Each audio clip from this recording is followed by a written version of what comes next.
Hey everyone, thanks for tuning in to another episode of BiblioTech On Air, BiblioTech's official podcast. I'm Rosanna. I'm Ruby. I'm Lewis. And I'm Israel. And today we are going to be covering The Unworthy by Agustina Bazterrica. Her latest, well, not her latest one, but... Yeah, latest one It came is out her in latest March. one? Just Okay. Yeah, just in March. Okay, I think the translation came out in March, right? Because I want to say The translated, Spanish yes. one. It was Spanish Correct. originally, yes. There we go. I think it came out in 2023 originally. Yes. Yeah. Okay. Yeah, but highly anticipated. A lot of people looking forward to this one after her last one, Tender Tender is the is the Flesh. Flesh. Yeah, which was a people massive love hit. that one. But Israel, if you want to go ahead and get right into it. Yeah, so before we do get into it, this book is available on ebook and audiobook on Cloud Library. So if you're a Bexar County resident and you don't have a library card, sign up. I don't know what you're waiting for. Go to BiblioTech.org, sign up there, or visit one of our 4 locations and sign up there as well. We've been telling you. Yeah. But let's get into The Unworthy, right? So The Unworthy is a dystopian horror novel set in a post-apocalyptic world where women are confined in a brutal religious order called the Sacred Sisterhood.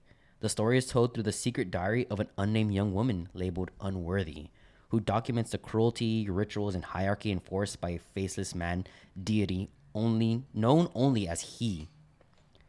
Women strive to ascend through ranks at the cost of bodily sacrifice, while punishment, shame, and obedience are used to maintain control. When a defiant new girl named Lucia arrives, the narrator begins to question everything she's been taught, leading her down a dangerous path towards truth and resistance. So that's The Unworthy. Yeah, we do have a set of questions to guide our discussion. Only 4 hours, the audiobook, but we did get these questions from Simon & Schuster's book club, so shout out to them. Thank you. These questions are really great. But yeah, let's get into it. So we see this throughout the novel, right? Without faith, there is no refuge. So it's repeatedly uttered by the members of the Sacred Sisterhood. What do y'all think it means?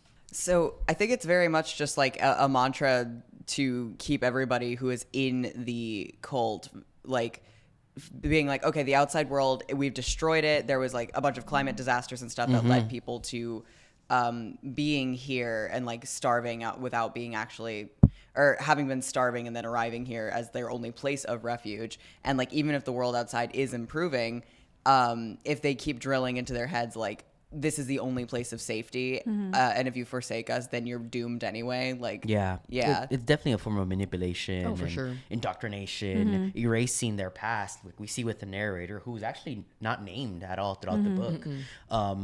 They just go by the narrator, or that's what I called them. But yeah, and then a second part.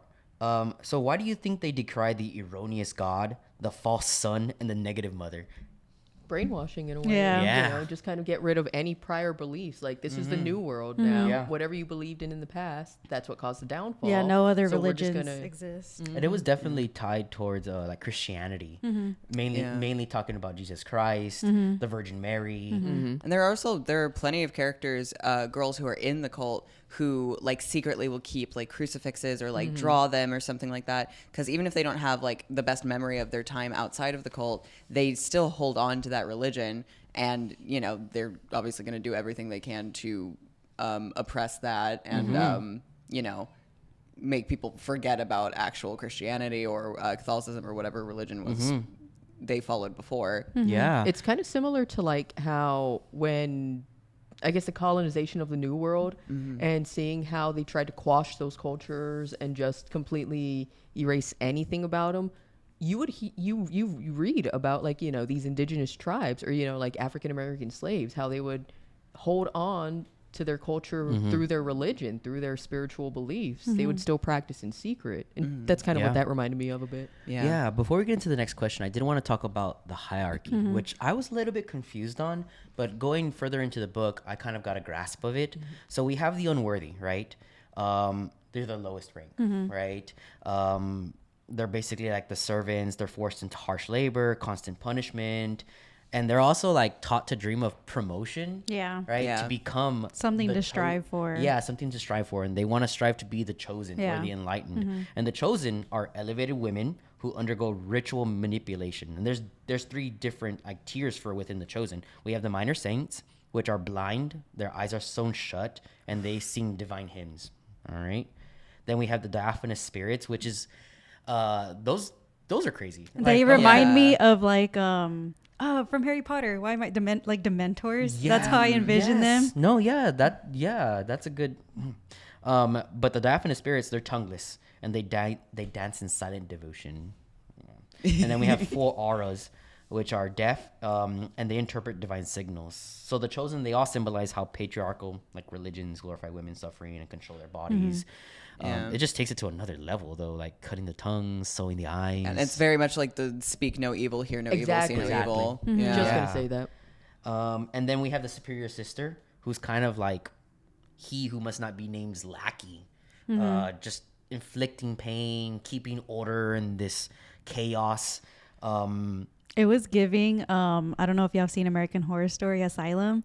I was thinking like that as soon as I started reading the book, that's what it made me think of. I was like, oh yes, Jessica Lange is the superior sister. He is the priest. And we're in the mindset of the other girl, the silent nun. It was giving Nurse Ratched from One Flew Over the Cuckoo's Nest for me. Like, just like very much like everyone's like, yeah, no, she is extremely powerful. She's extremely strong. And we are terrified of her, but we also like, none of us take her fully seriously, but we're not going to say that because we're going to get got. So they definitely take the superior sister very seriously. Yeah, man. And then we have the enlightened. They're the ultimate unseen class that live behind a black door with he, after losing their tongues and teeth.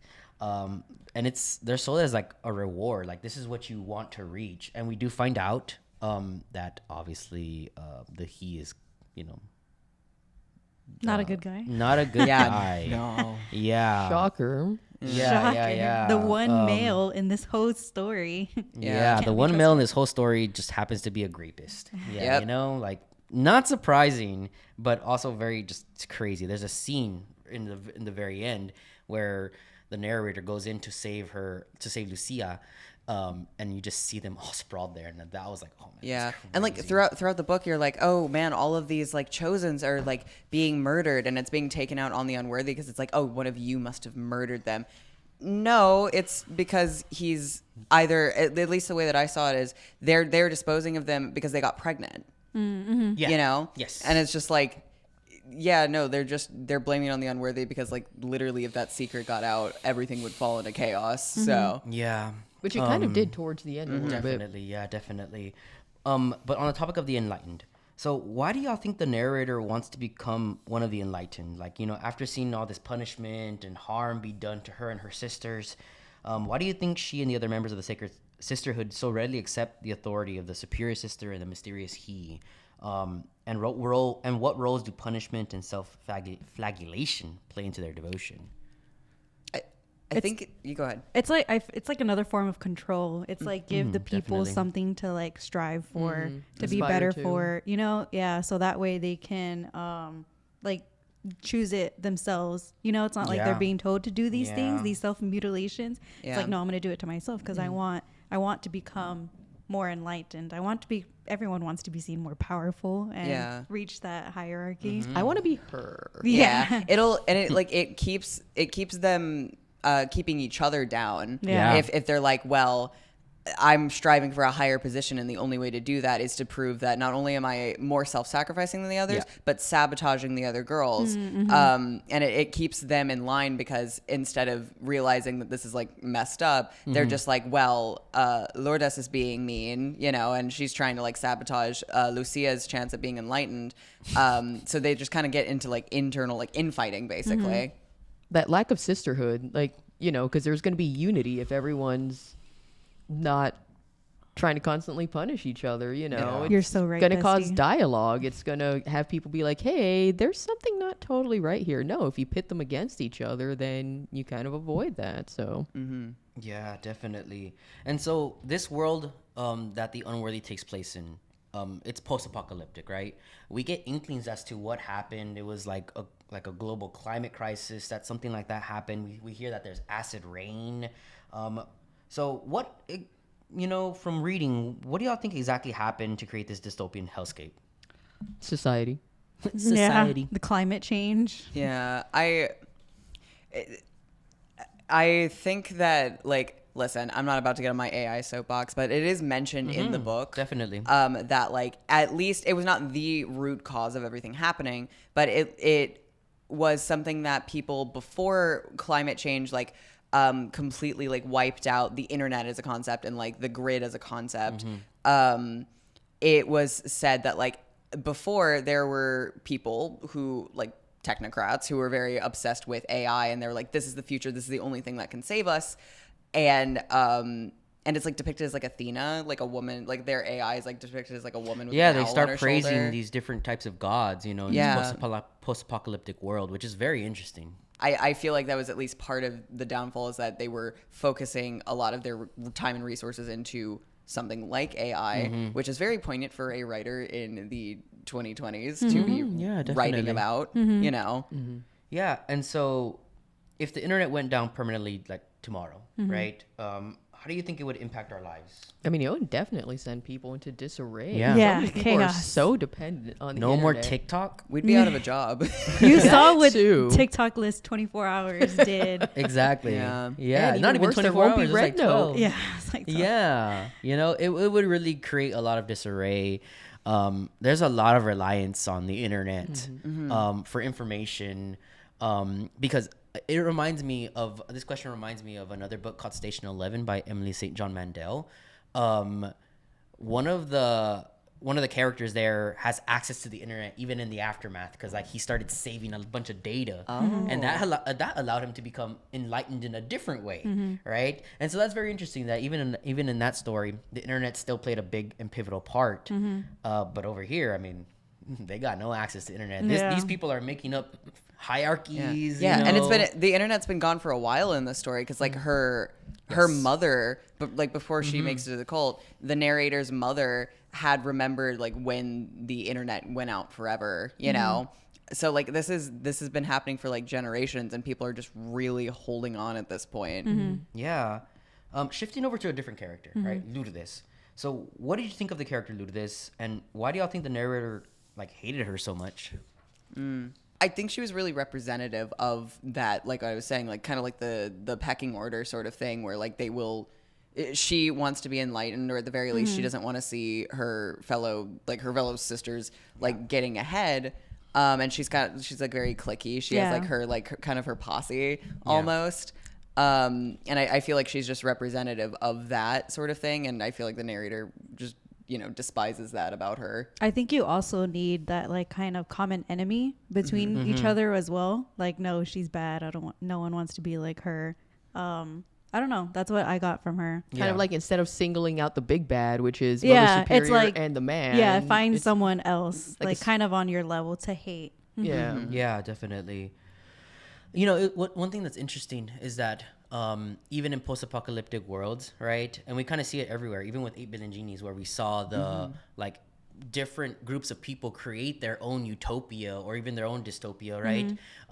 This is another aspect of that. And so I do wonder, you know, if there were other parts in the world where the same thing was happening, you know? It's like this can't be the only thing that's this couldn't be happening. the only I mean, thing it's that's only women here. Like, where are all the men besides the you king? know? And but back to Lourdes. So what do y'all think might have happened if like Lucia and Helena had been in the convent at the same time?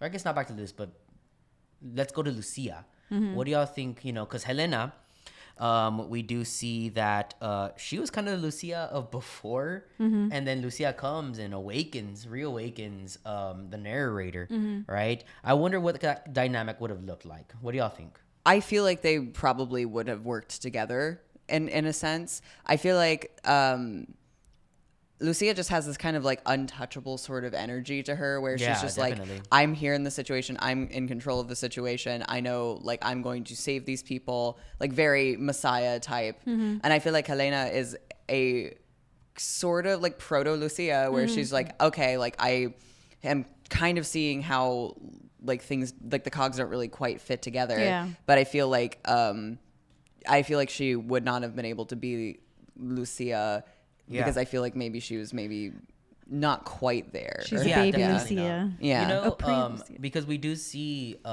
Lucia show mercy to Lourdes, despite Lourdes being so jealous of her and like having her lackeys kind of set Lucia up for failure. Exactly. I don't think Helena would have been right there yet. Yeah. You know, she would have a little more prodding. But Lucia, she kind of came out of nowhere, no? Yeah, definitely. She found the grove, Yeah. right? She was there kind of like almost dying. And then something happens and she's awakened. Yeah. You know? And then she wakes up the narrator as well.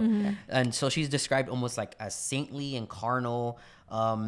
What do you think Bazterrica is saying through her character about survival hope and like forbidden love through Lucia? I mean, you can't quite get rid of those things in a person. That's kind of basic foundation of humanity. Yeah, definitely. Kind of like what President Snow, you know, as long as they have hope, Exactly. you know? Yeah. And Lucia brought that hope. Yeah.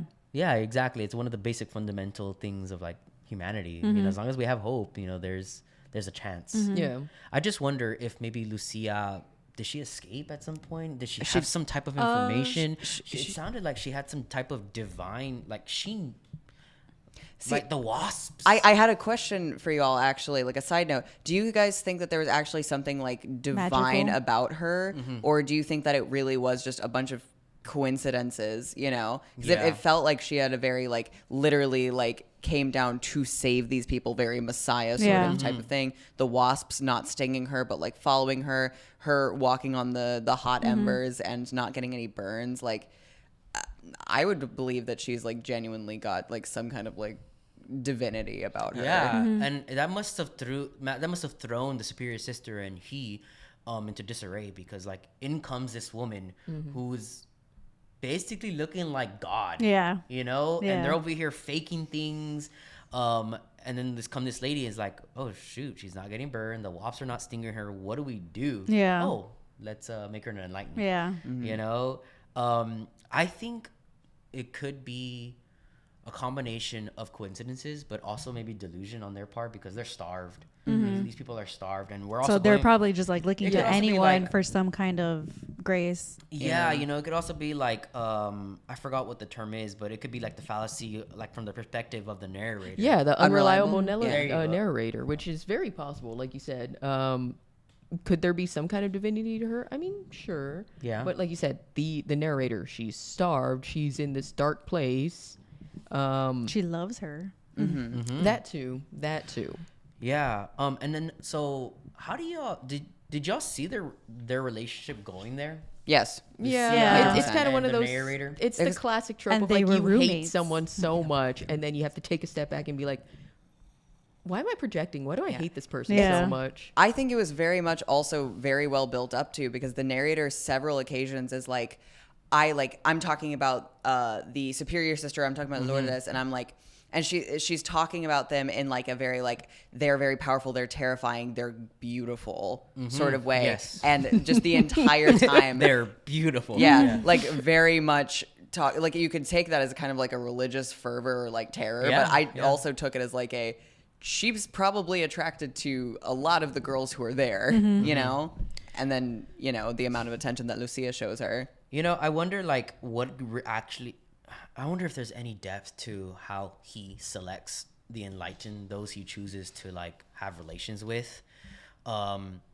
Or is it just purely carnal, and is it purely just physical? Because I think of Lourdes, and it kind of sounds like she's the perfect person to be enlightened. You know, she enjoys, she's masochistic, she's sadistic. And I wonder, maybe she's just not that attractive.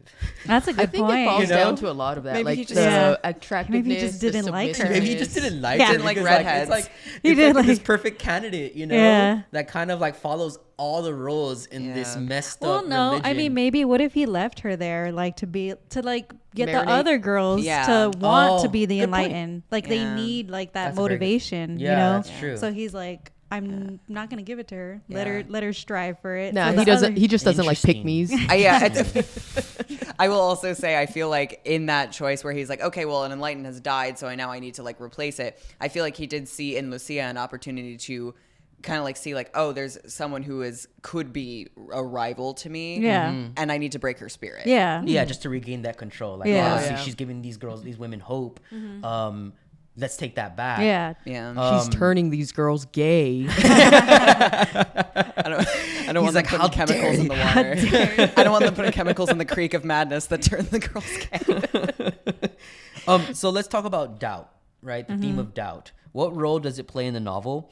And let's discuss the crossed out. I don't know if y'all, those who read the ebook, there's sections that are crossed out, right? Whether it be words or whole paragraphs, like redacted. Yeah, that are redacted. And in the ebook or in the audiobook, it'll still be read, but in the ebook, it'll be crossed out.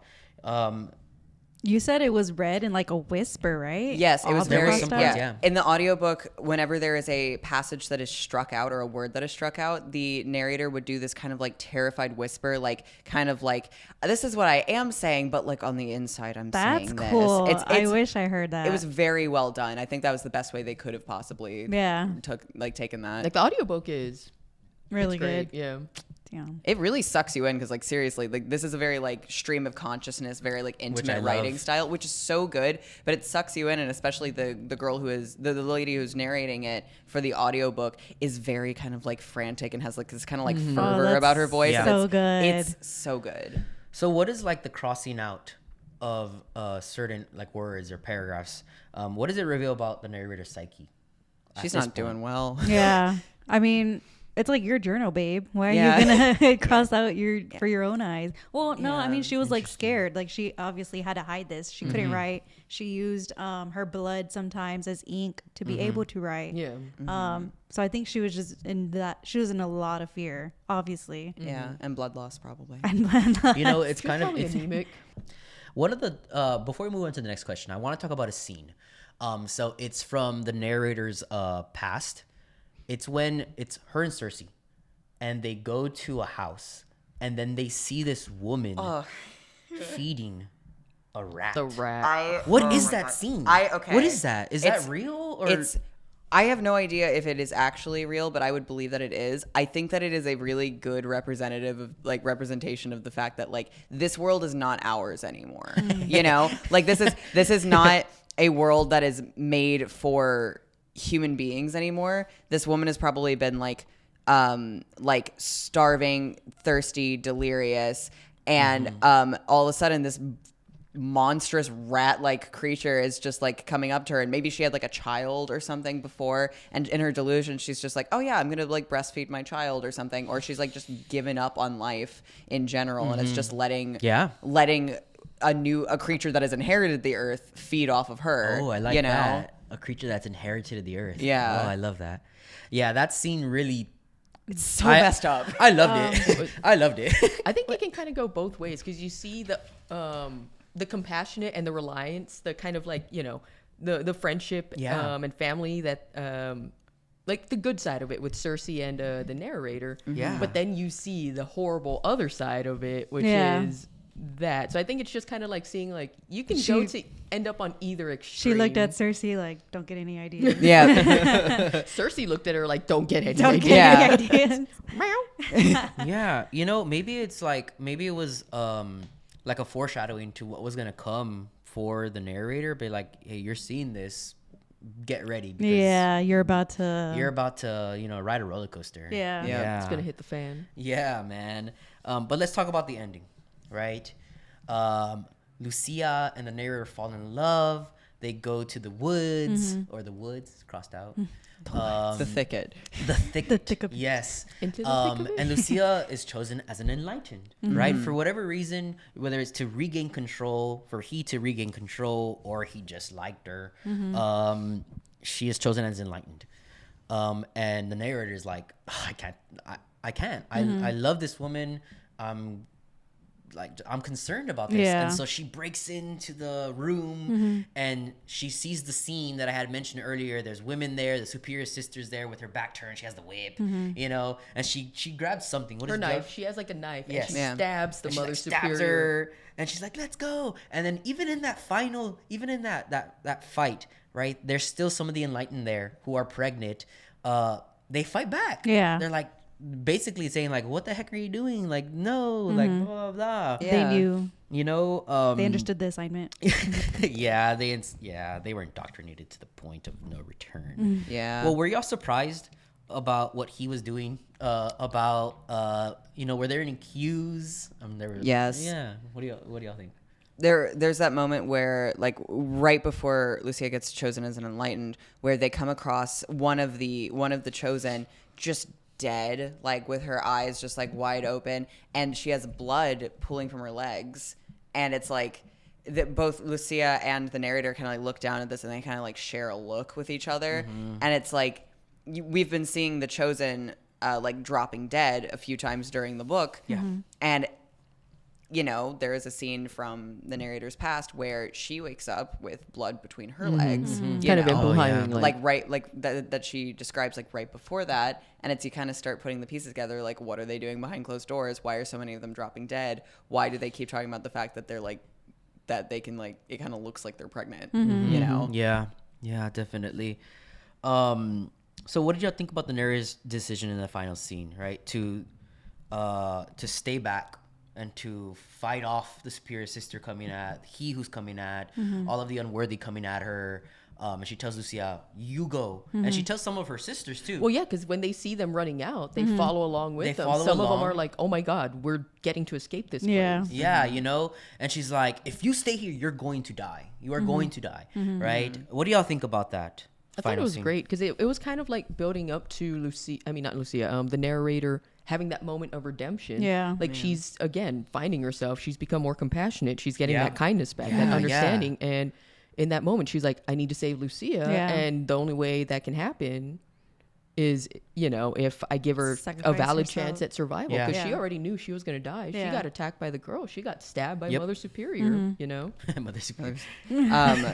Yeah. I also think that, like, people were going to follow Lucia because they started kind of seeing her as a messiah figure. Exactly. They didn't care. They did not care about the narrator. Yeah. Like they would look at Lucia with like reverence, but they would not. They would like give still like dirty looks to the narrator. Yeah. And the narrator was about to die anyway. So I feel like she was like, "You guys follow the girl that you already like. Get out of here. Yeah. My stomach is bleeding. I'm just like I'm gonna buy y'all time. I'm gonna go out into this world how I came, kicking and screaming. Yeah. I'm gonna make it everyone else's problem." And so, what do y'all think happened to the narrator? She died.